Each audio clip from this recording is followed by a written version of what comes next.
1780. Mort à Ploermel, 1860.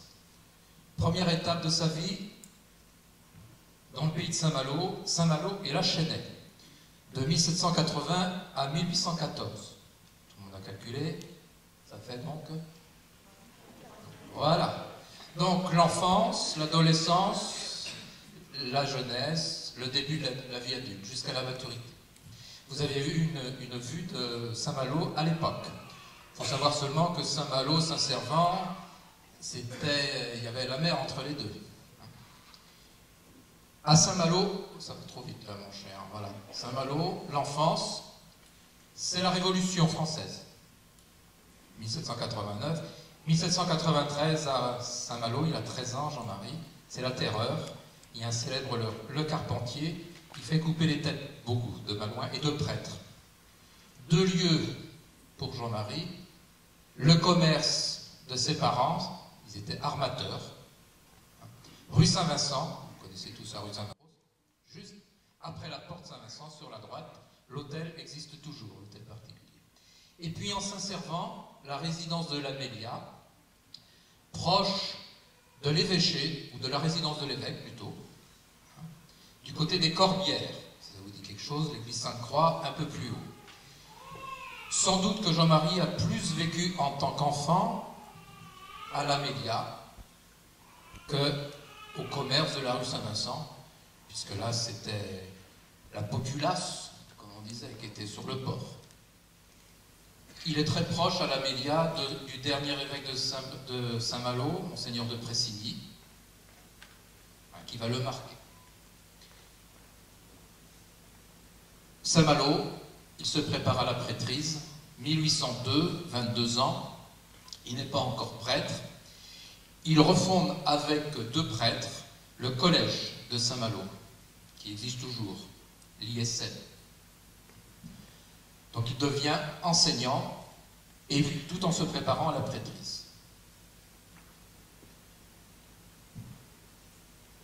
À la Chênaie, quelques années plus tard, devant ce double apostolat et ce double profession à la fois d'être prêtre, vicaire à la cathédrale de Saint-Malo, enseignant, en particulier la philosophie, il préparait tous ses cours, rien n'existait, on était après la Révolution.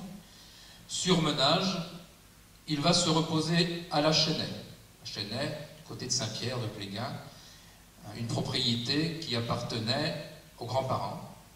Il va se reposer là pendant quelque temps. Son frère Félicité le rejoint. Et c'est un temps de repos, mais surtout un temps de réflexion. Il lit beaucoup.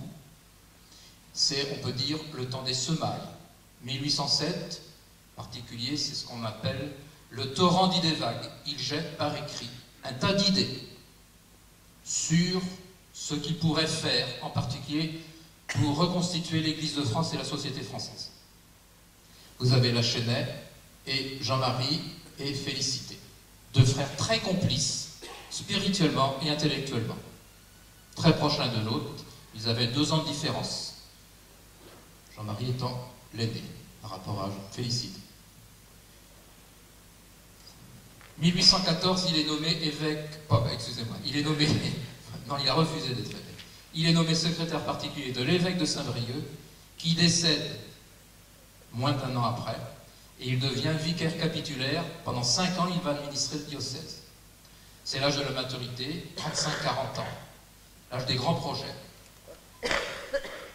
Vous voyez, 1817, il fonde les Sœurs de la Providence.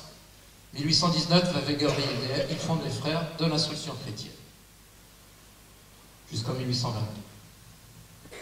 Puis, il va de 1822 à 1824 passer 2 ans, je ne l'ai pas mis ici, à Paris, vicaire général de la Grande Aumônerie de France. Il était lié au pouvoir royal pour nommer les évêques de France. C'était une institution qui nommait les évêques de France. Donc en 1824, il s'installe